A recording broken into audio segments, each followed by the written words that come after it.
good afternoon, be welcome. I'm English teacher Marco Cesar. Let's go to begin our English video lesson this afternoon, speaking about grammar, present perfect tense.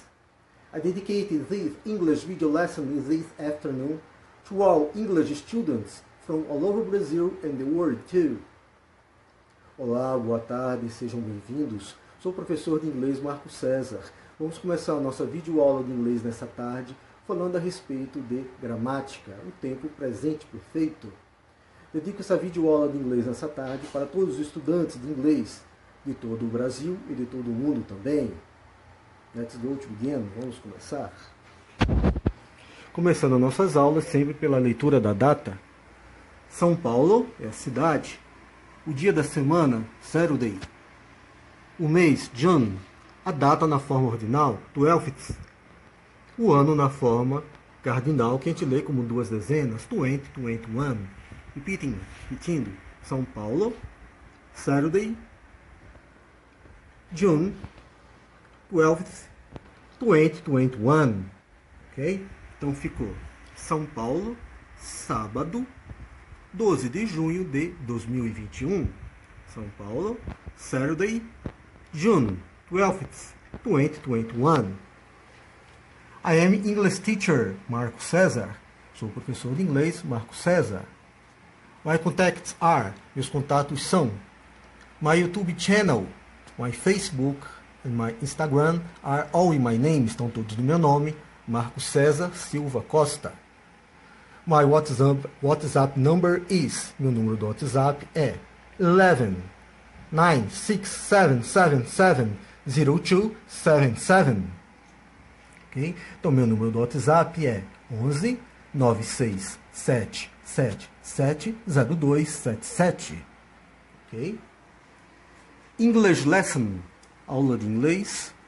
Our subject is, nosso assunto é grammar, gramática.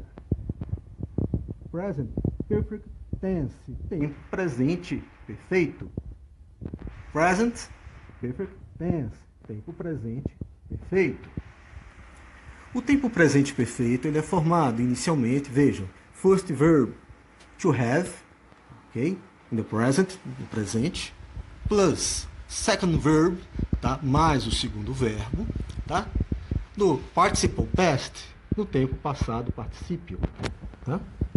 Então, ele é formado, primeiramente, pelo verbo to have conjugado, na forma do presente, no tempo presente, mais o segundo verbo, tá? Um verbo convencional, tá?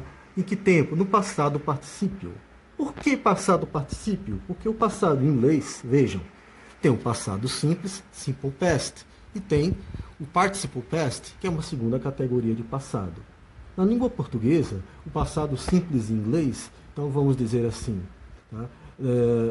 Então, vamos partir do verbo study, tá? O verbo study, S-T-U-D-Y, tá? Essa é a forma convencional dele, a forma infinitiva dele, tá? Então, é study, verbo estudar, tá? O passado simples fica, né? Estudei ou estudava, tá? Estudei ou estudava, tá? Ou estudei ou estudava, cuja maneira de escrever ele, tá? O study vai virar studied. O Y, a gente tira o Y e coloca IED. Então, studied. Tá? Estudou ou estudava. Estudei ou estudava também. Ok? Então, o passado particípio, tá? Os verbos cujo passado, tá? O passado ele chama assim, os verbos regulares, são aqueles cujo passado são formados somente pelo acréscimo de ED no final. Então, studied. ED no final, ó. Walk, passado, walked. Tá? Walk é o verbo caminhar, o verbo andar, cujo passado vira walked. Então só acrescenta ED, tanto para o passado simples, o simple past, tá? Quanto para o participle past. Tá? As duas categorias. Estudei, estudava. Tá? E aqui, ó, estudado. Tá? Então, estudado é o particípio. Tá? Tem um estudado, tá? Então, esse estudado, da mesma maneira que a gente escreve o passado simples, que é studied, o passado particípio também continua sendo studied. Então, studied para o passado simples e studied para o passado particípio. ok? Porque ele é um verbo regular. Tá? Então, study, tá? A gente tira o y, então coloca aí ed. Esse ed forma tanto o passado simples quanto o passado particípio, em que o presente perfeito precisa do uso desse verbo na forma do particípio passado. Então, ele fica studied. Tá? Walk, walked é a mesma situação. Tá? O verbo andar é o verbo caminhar, cujo passado simples vira walked, e o passado particípio também é o walked, ou seja, basta acrescentar ed. Mas nem todos os verbos são assim. Tem verbos que a gente são denominados verbos irregulares. Por que irregulares? Porque a forma de formar o passado deles muda. Né? O verbo get, tá? O verbo get quer dizer o verbo conseguir, alcançar, conseguir. Aí tem vários significados. Mas o passado dele muda a maneira de escrever e de pronunciar. Get vai virar got. Get, tá? Vai virar got. Então, o got serve tanto para o passado simples quanto para o passado particípio. Tá? Então, a maneira de escrever dele passa a ser G-O-T. G-O-T. Got. Tá? Got a gente pronuncia. Tá? Então, eu conseguia, tenho conseguido. Tá? Esse conseguido também se escreve da mesma maneira. Got.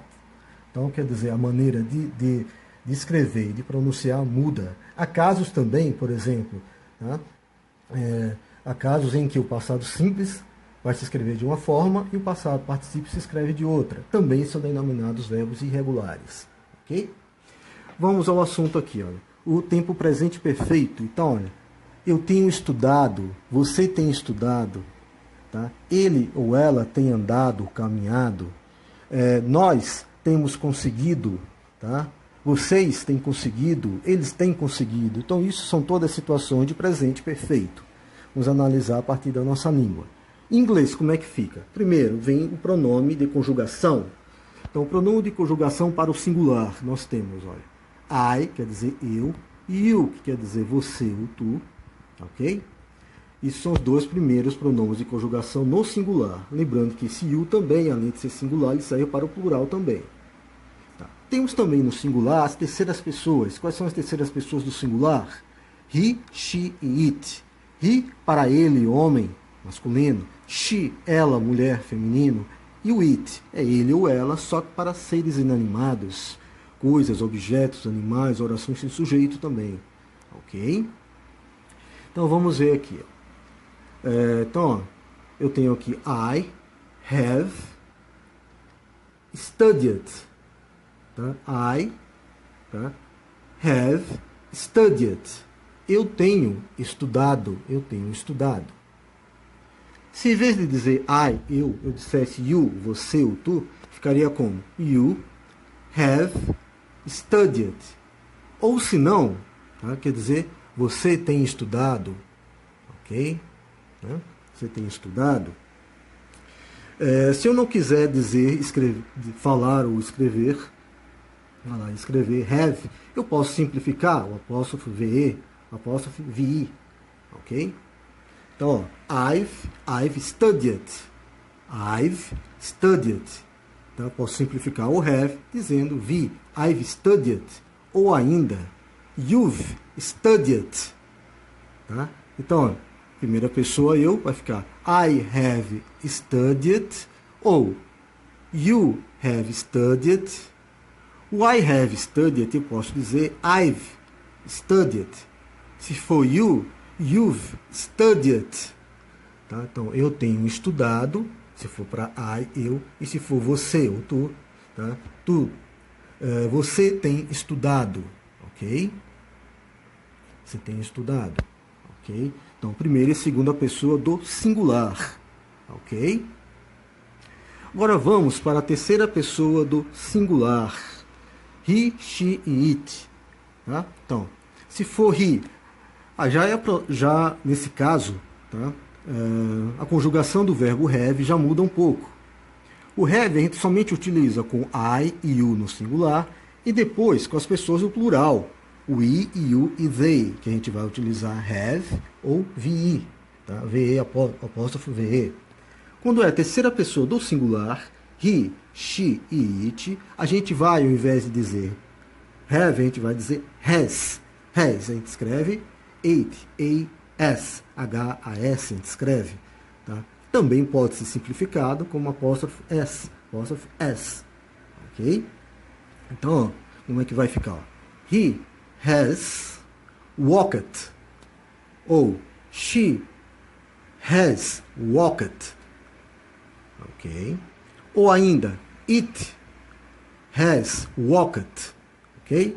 Ou se quiser simplificar ainda mais, his walked, she's walked, ou ainda, it's walked, cujo significado fica qual?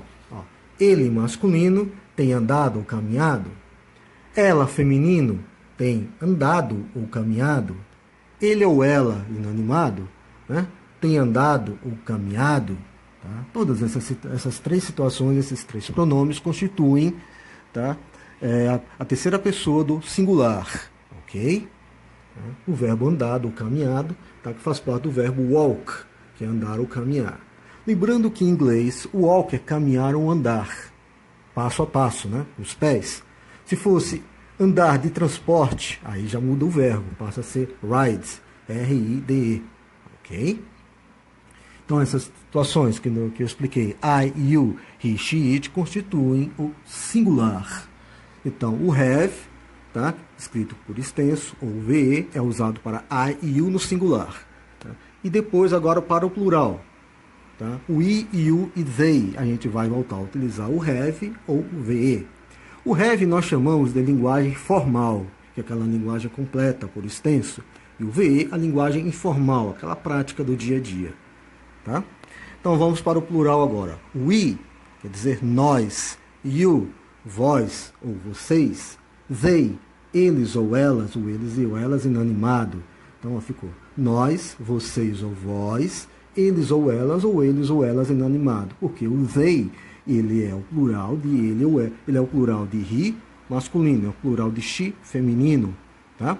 E é o plural do it, que é inanimado, que é para coisas, objetos, orações sem sujeito. Então, repetindo, they é o plural de he, homem, ele, é o plural de she, ela, mulher, e é o plural de it, para seres ou coisas inanimadas. Tá? Nós, vocês, eles ou elas. Tá? E aí vem o have, por extenso, como eu falei, ele é usado também no plural, have, e ele simplificado, ele contraído aqui, tá? Apóstrofe VI, tá? VI, tá? Apóstrofe VE, tá? Se escreve, tá? Então, como é que fica a pronúncia? Vejam.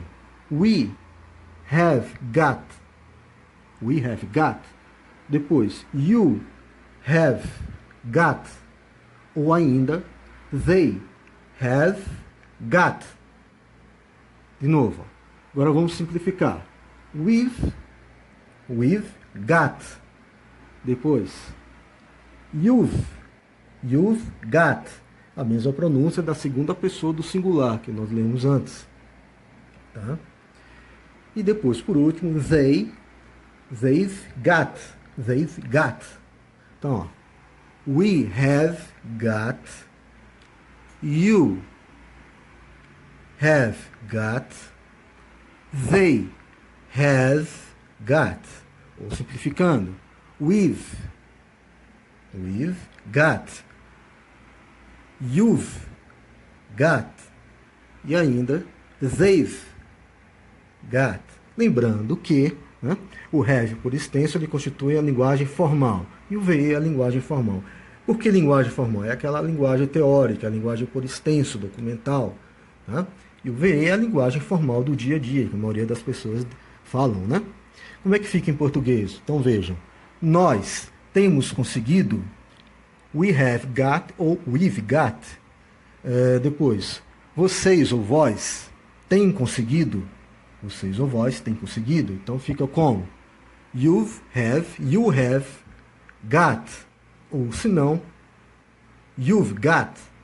Vocês têm conseguido, vós têm conseguido também. Por último, eles ou elas, né, o plural de he, she e it, eles ou elas, tá? Então, they have got, ou they've got, então, eles ou elas têm conseguido, que constitui, então, o plural, ok? aqui tudo isso constitui a forma afirmativa. Tá? Vejam, o verbo have, ele é um verbo importantíssimo que nesse tempo que nós estamos falando, nesse tempo chamado presente perfeito, o have ele torna-se inclusive um verbo auxiliar. Por quê? Ele está entre o pronome de conjugação e o verbo convencional. Lembrando que o have ele tanto pode ser um verbo auxiliar como também um verbo convencional. Se eu quisesse dizer assim, olha, eu tenho tido, I have had, eu tenho tido. Você tem tido, you have had. Então o que acontece? O have, primeiro have, tá? O primeiro verbo é o have como verbo auxiliar. Tá? É o primeiro verbo que constitui presente perfeito, é o primeiro verbo. E o segundo verbo também pode ser o have? Pode, só que a gente vai conjugar ele de que maneira? No tempo passado particípio, tá? Que aí torna-se o quê? Have had. Então, eu tenho tido, I have had. Você tem tido, you have had. Então, lembrando também que o have ele é tanto verbo auxiliar como também verbo convencional. Vocês podem encontrar orações em que ele vai estar conjugado como verbo auxiliar e na frente como verbo convencional no tempo passado particípio. Tá? Vamos lá. Então aqui eu falei isso tudo constitui a forma afirmativa, tá? Affirmative form. E a forma negativa? A forma negativa ela é facinha, tá? Por quê? Vamos lá.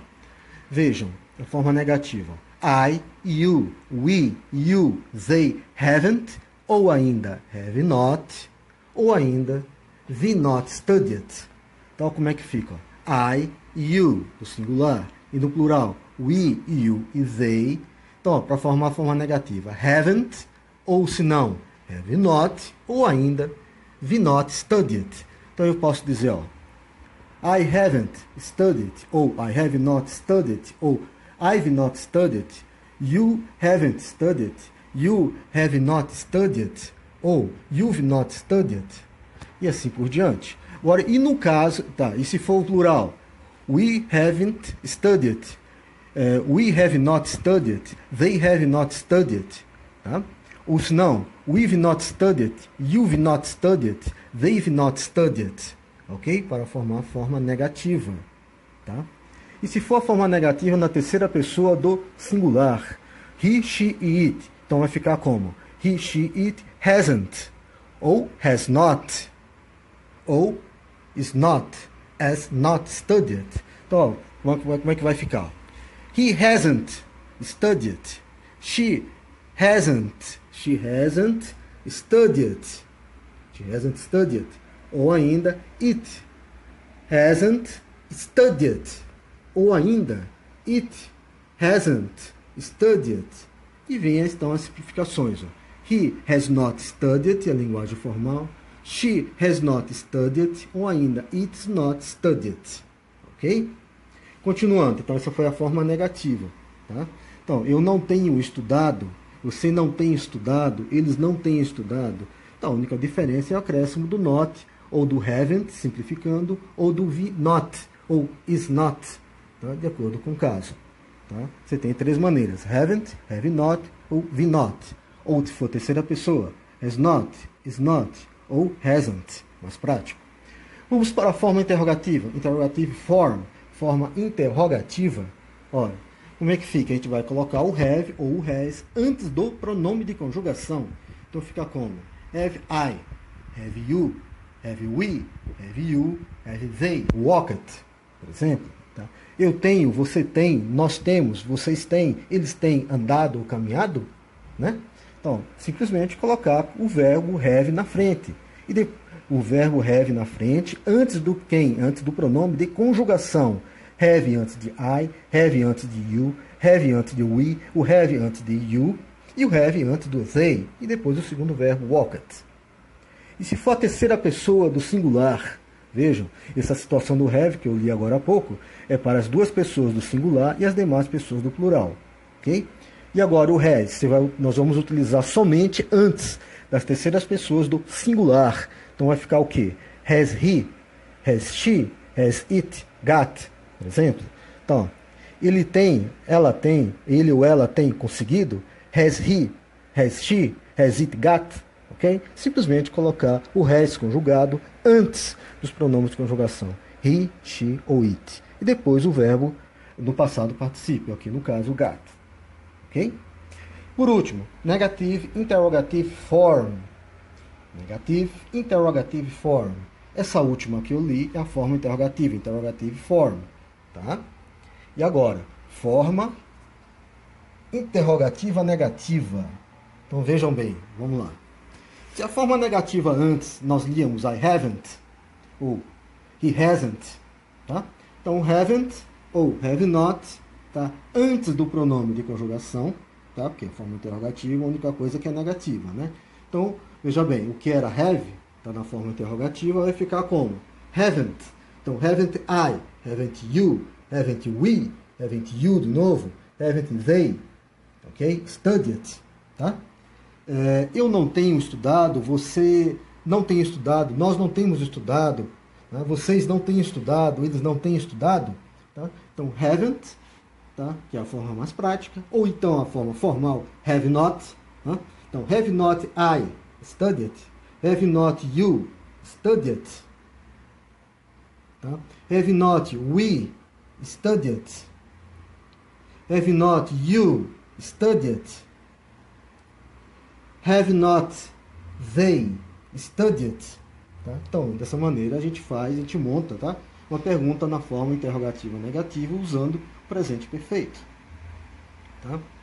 E quando for a situação quando for uma situação de pergunta na forma interrogativa negativa, tá? Usando as três pessoas do singular, as terceiras pessoas do singular, as três terceiras pessoas do singular, quais são? He, she, he, she e it, né? Então vamos lá.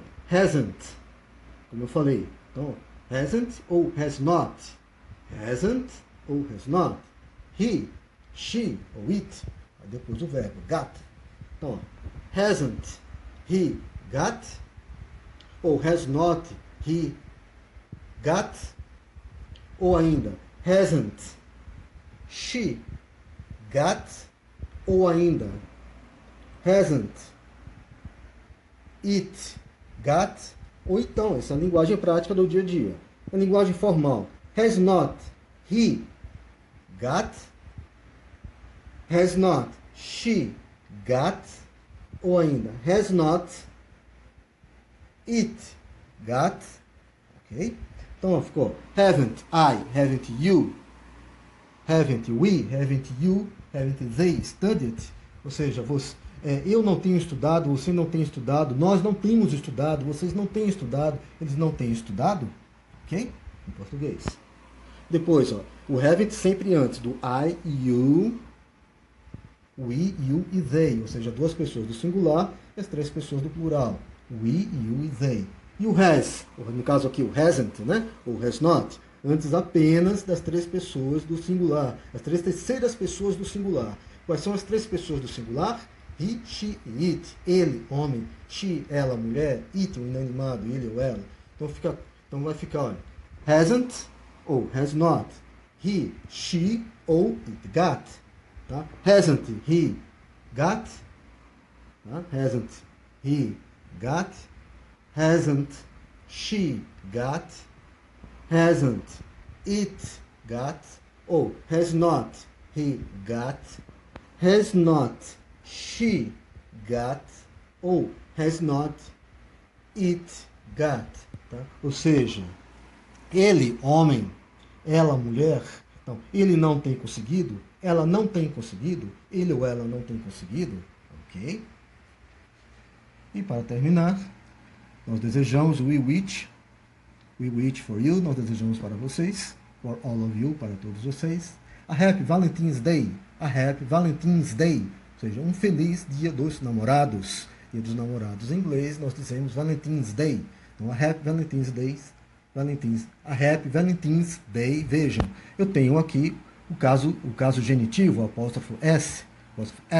Então, a Happy Valentine's Day. Então, é o mesmo que eu dizer a Happy Day of Valentine. Então, para não dizer assim, né? A Happy Day of Valentine. Então, a gente simplifica. Então, fica como? A Happy Valentine's Day. Então, um feliz Dia dos Namorados. A Happy Valentine's Day. Um feliz Dia dos Namorados para todos vocês. For all of you. Ok?